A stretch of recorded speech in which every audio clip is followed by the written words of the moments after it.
Ouça no vento o soluço do arbusto. É o sopro dos meus antepassados. Nossos mortos não partiram.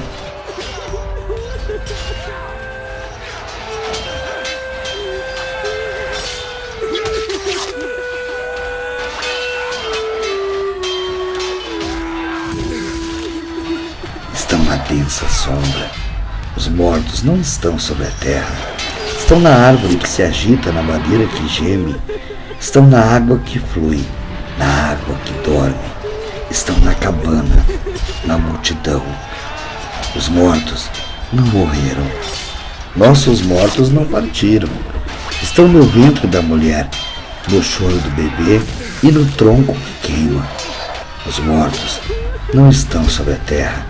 Estão no fogo que se apaga, nas plantas que choram, na rocha que geme. Estão na casa, na tua casa. Nossos mortos não morreram.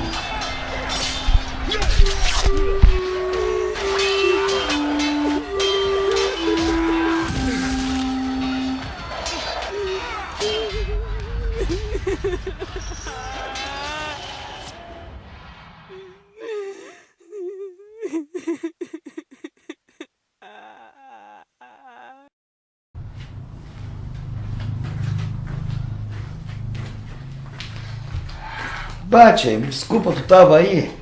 Eu tava ali no banheiro. Um assunto interessante. Chegamos ao 3º capítulo dos Lanceiros Negros. Tá, mas o que tem o gordo louco a ver os lanceiros com banheiro? Então vamos lá. Alguém já ouviu falar de cabungo?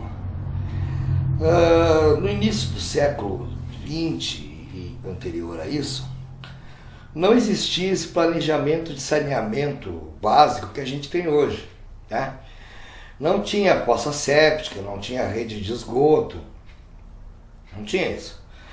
Então o que tinha? Tinha as privadas, né? As patentes, como chamam aqui no Sul. E aqui no Sul, os mais pobres cavavam um buraco, construíam uma casinha de madeira em cima, uma caixa onde tu sentava. Quando esse buraco enchia, tu trocava a casinha de lugar. Os pouquinho mais abastados usavam o sistema dos cabungueiros. O que era isso? Era essa casinha de madeira, a patente, e tinha dentro dessa caixa onde tu sentava, tinha um caixote de madeira, meio cônico, que ia depositando as fezes e a urina. E aí, de tempos em tempos, o cabungueiro, o profissional responsável pela asepsia desse cabungo, ia na casa.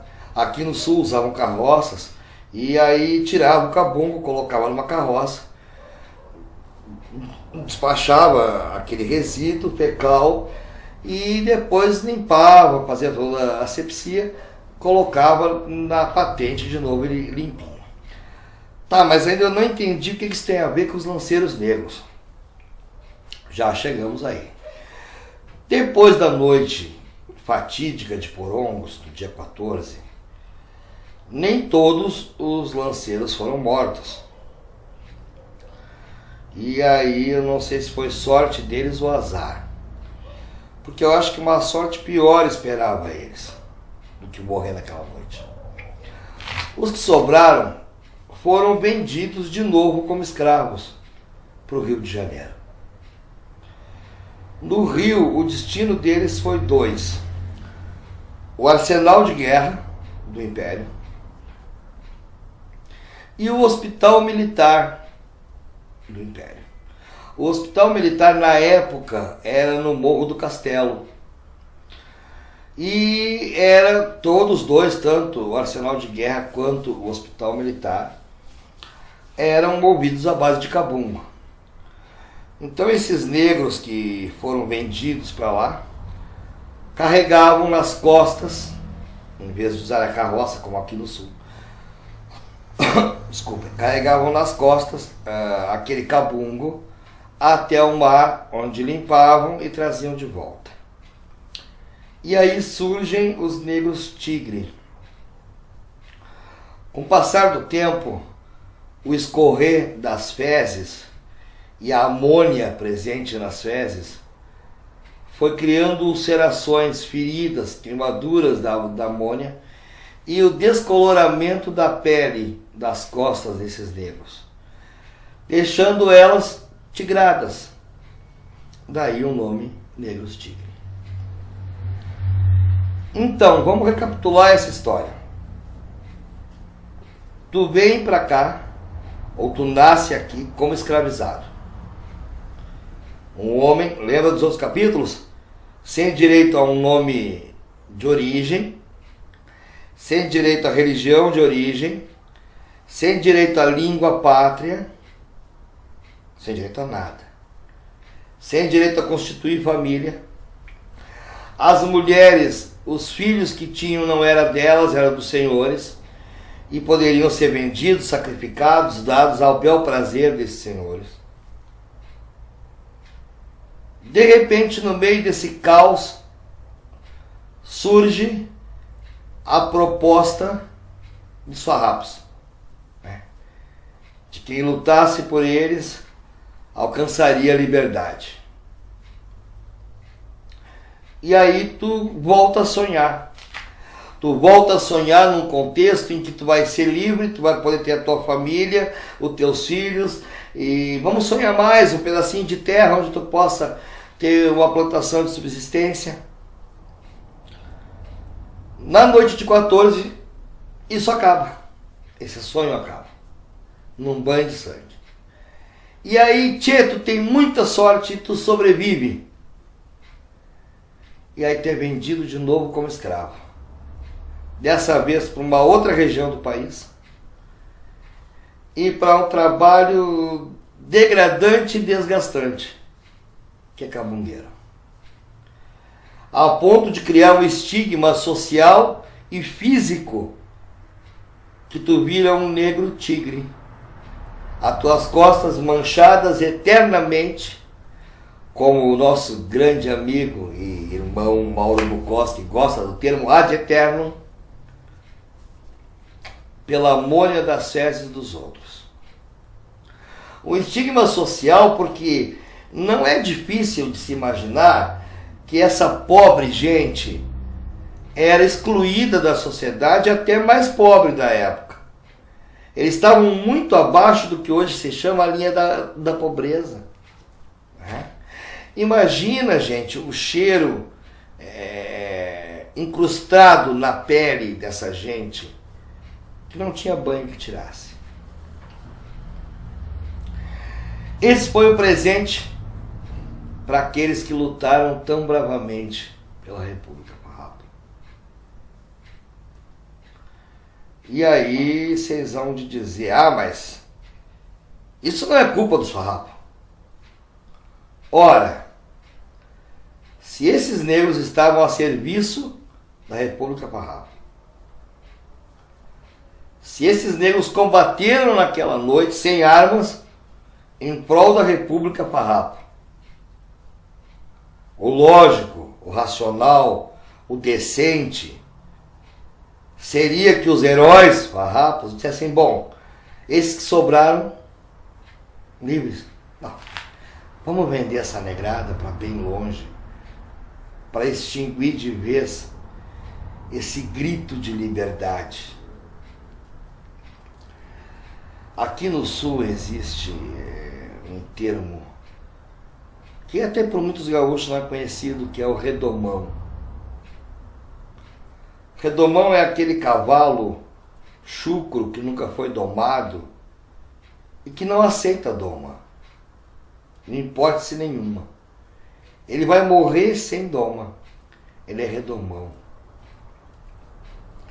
Então o medo farrapo era que esses negros sobreviventes do massacre virassem redomões e levassem com eles uma legião de outros negros ainda escravizados como redomões. que não caberia mais doma. Então vende esse problema, manda esse problema bem longe, apaga da história essa gente que não tem nome, que não tem identidade. Apaga essa gente da nossa história, vende lá para o Rio de Janeiro e sigam a sua sorte. Para completar esse quadro, que parece uma Guernica de Picasso, os sobreviventes ainda do massacre de Porongos e que conseguiram sobreviver como negros tigres, ainda são enviados depois a lutar na Guerra do Paraguai. Ou seja, sistematicamente se varre para baixo do tapete a sujeira praticada. Quando eu falo sujeira, atentem, eu não estou falando de meus negros e minhas negras, os heróis, farrapos, lanceiros. Estou falando da sujeira daqueles que se intitulavam promovedores da liberdade, promovedores do libertacionismo, renovadores do sistema. Estou falando de Neto, Carabarro, eu estou falando dos generais, dos coronéis. É pena que o YouTube nos priva de poder usar algumas coisas com razão, pelos direitos autorais. Porque eu gostaria muito de finalizar esse último capítulo com uma música chamada Veterano. E eu não vou fazer vocês passarem o constrangimento de me verem cantar, porque seria terrível. Mas ela fala dos caudilhos coronéis, assinaturas em papéis, honrarias para heróis. E o que sobrou para mim? No peito, em vez de medalhas, cicatrizes de batalhas. Foi o que restou. É isso, gente. Esse capítulo é bem pequenininho, mas a gente não podia deixar de falar dos negros tigres, do Morro do Castelo, no Rio de Janeiro, onde foi o hospital militar. O Mauro Bukowski chegou a servir lá, conheceu. A gente não poderia deixar de falar do arsenal de guerra de Marinha, para onde essa pobre gente, essa sonhadora gente, essa gente guerreira foi enviada. Hoje, dia 8, esse vídeo provavelmente vai pro ar dia 9, já é dia 9, gente, agora são 20 para 1 da manhã. Mas eu não poderia deixar de parabenizar as mulheres guerreiras. Por favor, não me venha com um termo tão batido que me dói no ouvido do empoderamento. Guerreiras, sim. Guerreiras que levantam todo dia para cuidar da sua família, adversamente, botar muitas vezes o sustento na mesa. Muitas delas sendo pai e mãe ao mesmo tempo. Mulheres que não se vendem, que não se trocam, que não se dão. Mulheres que lutam com o suor do seu rosto. Mulheres que constroem um caminho melhor com as suas próprias mãos. Mulheres que são amigas, conselheiras, pai, mãe, irmãs, avós. Muitas vezes tudo numa só. Mulheres que muitas vezes não têm aquele perfume caro, não tem aquela clínica de estética, não tem aquele corpão modelado por uma academia, mas ao invés disso tem cicatrizes de trabalho, tem as mãos calejadas, tem os olhos rasos, muitas vezes de água, e as noites mal dormidas. A essas mulheres, meus negros e minhas negras, e Oluparum, a família Oluparum, desejo a vocês não um feliz dia da mulher, mas que todo dia seja dia de guerreiras como vocês. E eu queria encerrar esse capítulo em memória de Dona Orema Pucinelli, minha mãe, a maior guerreira que eu já conheci nesse mundo. Então tá, gente, voltamos no quarto e último capítulo, logo logo. Não esqueça, se tu chegou agora, Dá uma olhadinha nos outros vídeos, te inscreve, compartilhem esse vídeo. Nós temos a meta de 100 inscritos, é pouco, mas a gente precisa disso para o YouTube nos liberar um link personalizado para facilitar para todo mundo. Então compartilha, te inscreve, deixa o teu like, deixa o teu comentário, é muito importante para nós. E a gente faz tudo isso com tanto carinho para vocês.